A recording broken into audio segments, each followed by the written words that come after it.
I did it. I entered my first homebrewing contest. Stay tuned to find out how the beer did.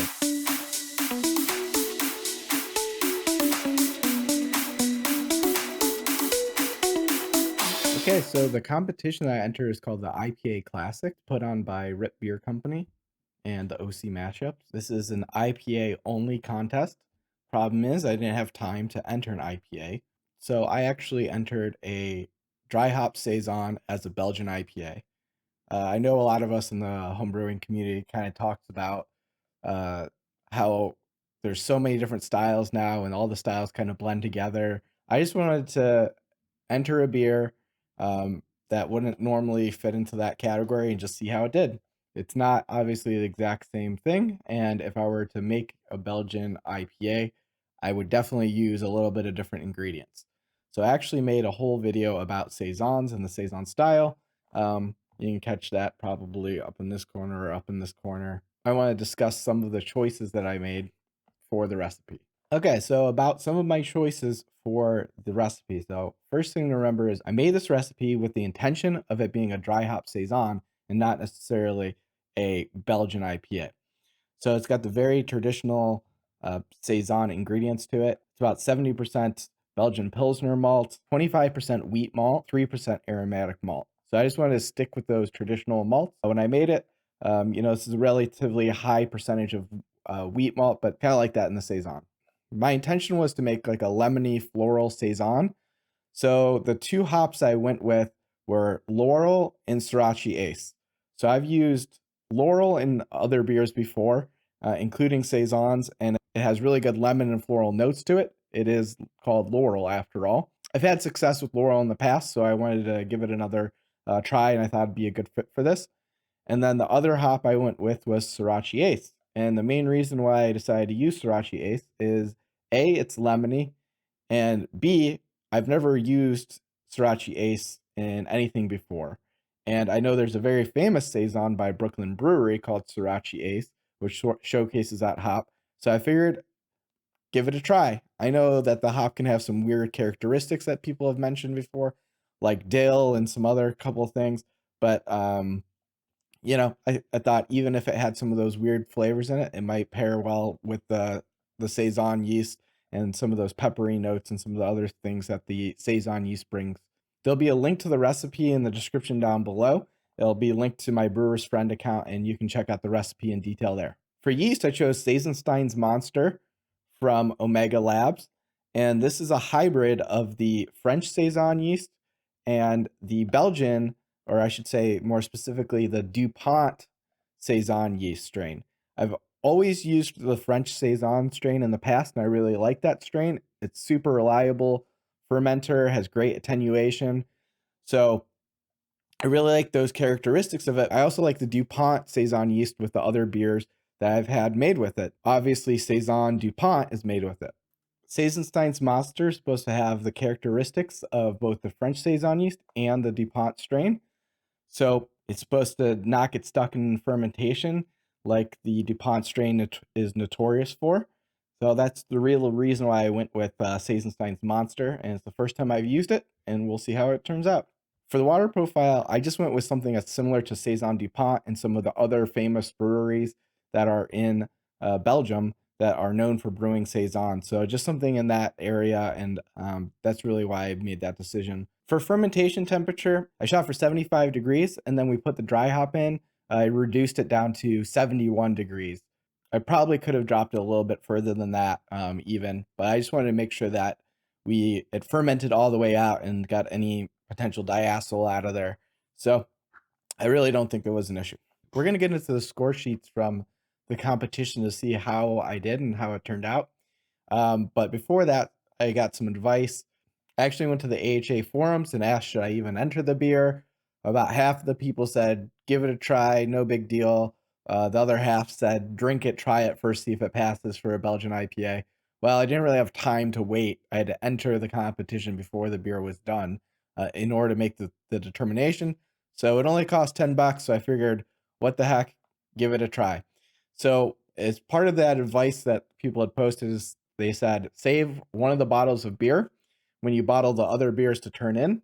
So I did, and they said drink it during when you get your tasting notes back, so you can taste the beer in the state it was when the judges drink it. Now, the thing about that was the competition was a little bit over a week ago. Just got the score sheets back yesterday. So now this beer has been sitting in the bottle over a little over a week longer than when the judges taste it. So that might be detrimental. I don't know, but we'll give it a try here. So what I also did was I poured it off of the keg, because this was keg conditioned, or I should say force carbed. So I have that one I poured out of the keg, and then I have the one in the bottle we're going to open. We're going to go through the notes, and we're going to find out if we taste the same things that they do.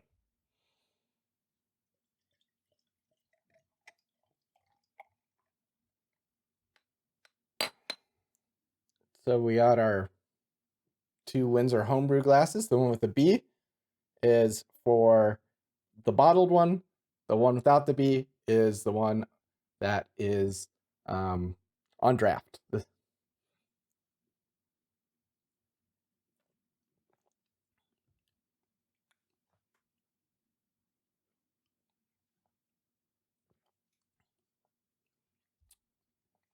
They're very similar. This, I will say, the bottled one definitely tastes a little bit more dull. It has a lot less hop flavor.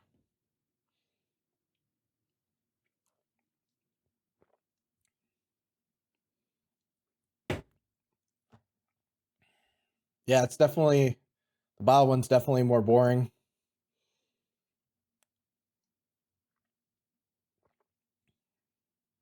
Yeah, this one is a lot more bright and flavorful. So that might make a difference right there. But let's jump into the score sheets and see what the judges had to say. Before we jump into the score sheets where the judges had to say, the judges in this, 2 of them that judged it were not BJCP judges, and one of them was. So we might see some differences in there.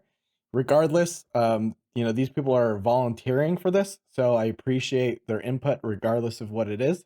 If it's positive, it's negative, still appreciate it. It's hard to do beer tastings, in my opinion, especially when you're tasting a bunch of different beers back to back. I don't know what type of rules they had in the place for this competition in terms of the strictness of, what they eat, what they drink in between there, are they allowed to smoke, any of those type of things. This isn't exactly GABF, so maybe the rules are a little bit more relaxed. I don't know what type of results you're going to get. So let's look at the score sheets. Okay, so here is the score sheet. And this says we were entry number 10 in category 21, which was Belgian IPA category. And the ordinal position in flight, I guess that's the position in the flight. It was the 6th out of 7th Belgian IPA they tasted. And the final score award was 26.3. So I don't think that's too bad, considering I entered a beer that was out of style intentionally. So you look in the different categories. It said here, obviously, outstanding is 45 to 50, excellent 38 to 44, very good 30 to 37, and good is 21 to 29. So let's check out and see how we got there. So this first judge here apparently doesn't have any type of BJCP rank or status, doesn't have any type of non-BJCP qualifications that were checked off. So let's look over and let's see what they have to say. So bottle inspection, it says a little low on the fill, and I will definitely have to agree. I had problems getting a good fill out of my kegerator into the bottles, so that would probably, I don't know if that impacts the scoring at all, but potentially could impact the oxidation in the beer just because there's more space. And this beer here that I just poured was also low on the pour. So I will say that's accurate. Aroma says very low malt, light clove, and a hint of banana. 5 out of 12.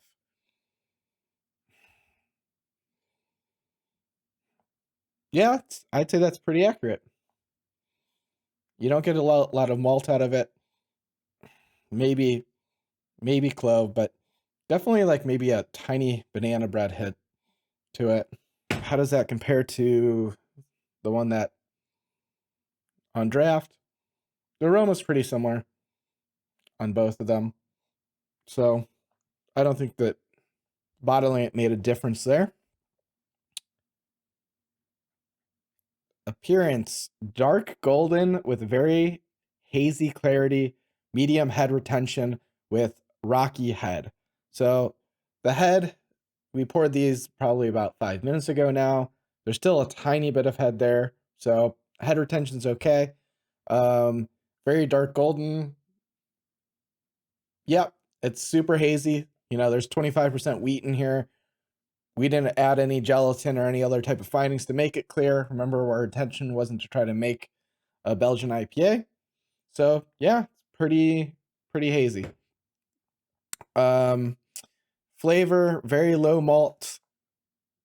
Let's see, very low malt, low hops with bitterness. Very low malt, low hops with bitterness on the finish, and some banana.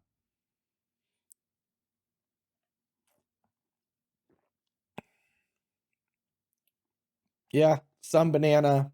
It's not very malty at all. Maybe a tiny bit weedy, but there's definitely that bitterness on the finish for sure.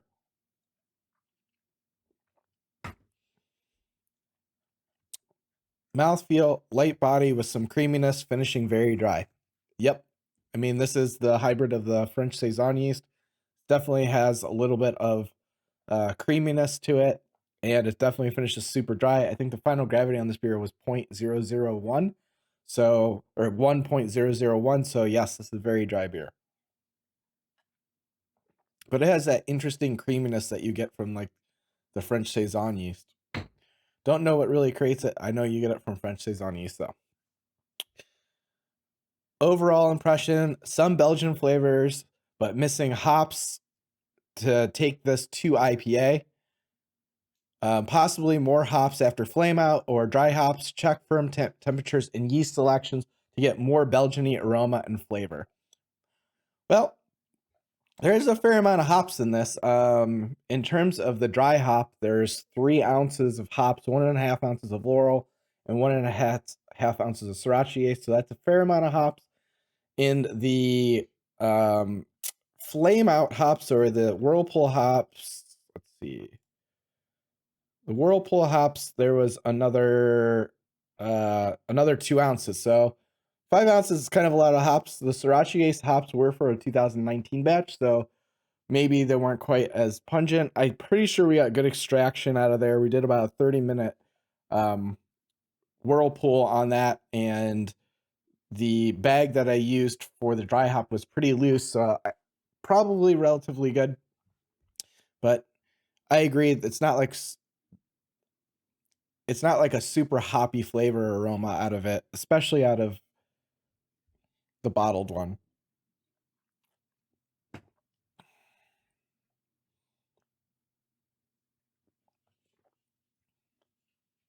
You get a little bit more out of it on the not bottled one. I think the flavor is just generally more bright and aware on that one.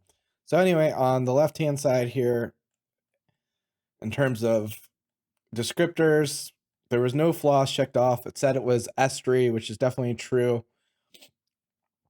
I get a little bit of like, obviously like banana ester, but a little bit of citrus too, but very minimal out of it. More like banana cream pie, maybe with a tiny bit of lemon cream pie, but mainly banana. And this is stylistic accuracy. Everything's leaning on not to style. It was listed as close to significant flaws, but the flaws weren't really necessarily listed. Wonderful to lifeless, more on the lifeless side, and I will agree, it's not very bright or like full of life. Okay, so judge number 2. Overall score for that was 24 out of 50. Judge number 2, this person had no formalized BJCP rank or status. This judge did indicate that they've done sensory testing before. So let's see what they have to say. They said low fill, too full is better than low full fills. Probably agree with that.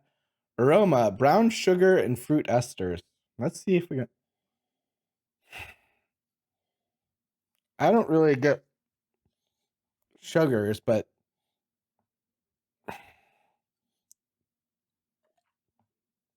you see the fruity esters. Appearance, deep gold, not very clear. Yep, that's definitely accurate.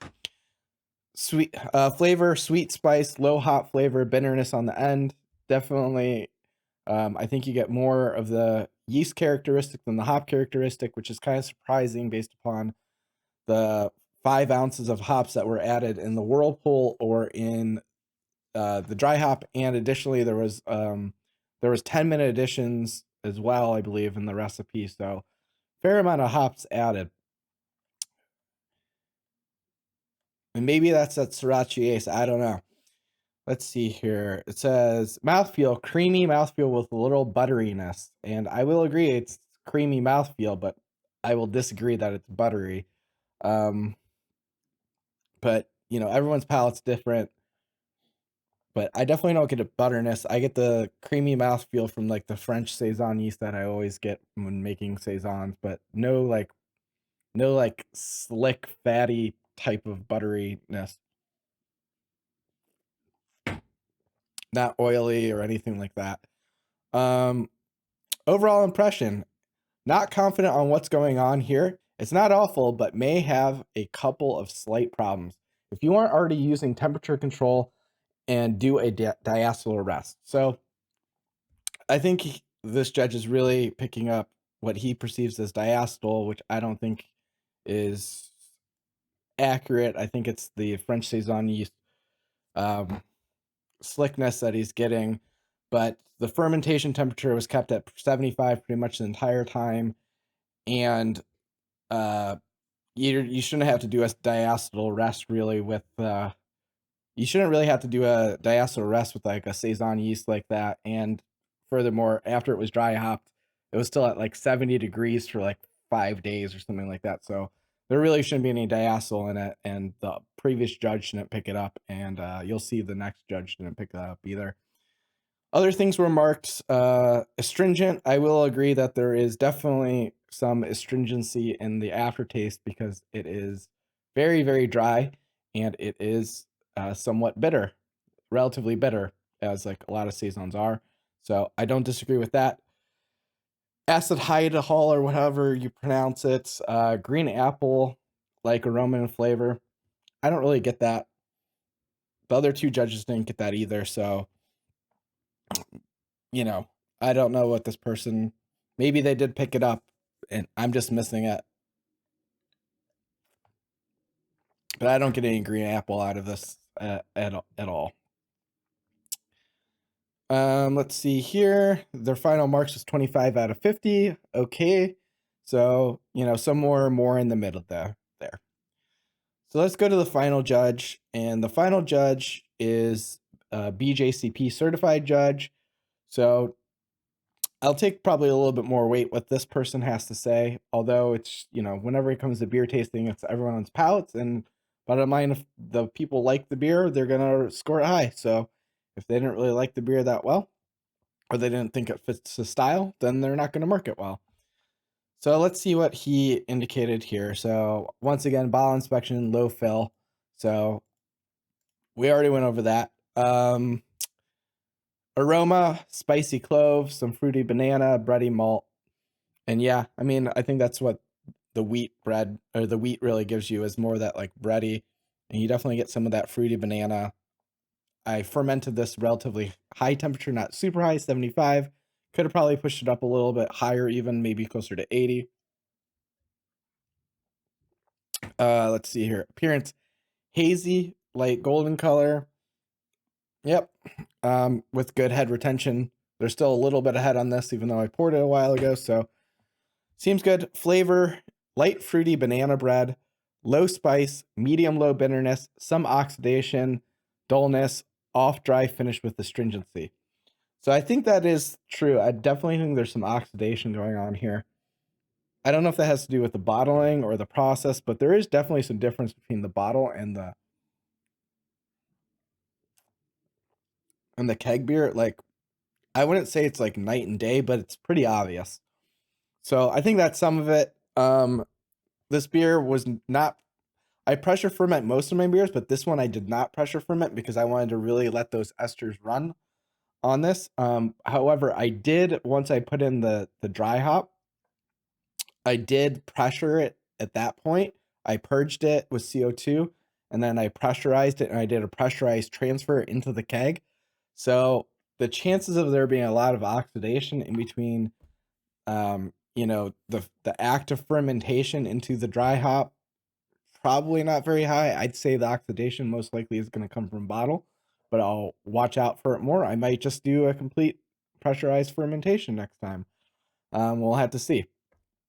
But it was purged after it was dry hopped, and then it was pressurized at that point with CO2, and it was pressure transferred. So, and the keg was also purged that it went into with CO2 prior to it. So, not sure what else I could have really done in between there, but I definitely had some minor issues in terms of bottling. I don't even know if they're minor issues, but they're definitely issues with bottling. And if someone has better tips or ideas on how to bottle, let me know. I actually bottled off of the Nuka tap, which is like the new like inner tap thing, and the results weren't great on that. But honestly, the results on the pour on the inner tap weren't as good as I thought they would be. It's pretty much the same as the other tap, where I have some carbonation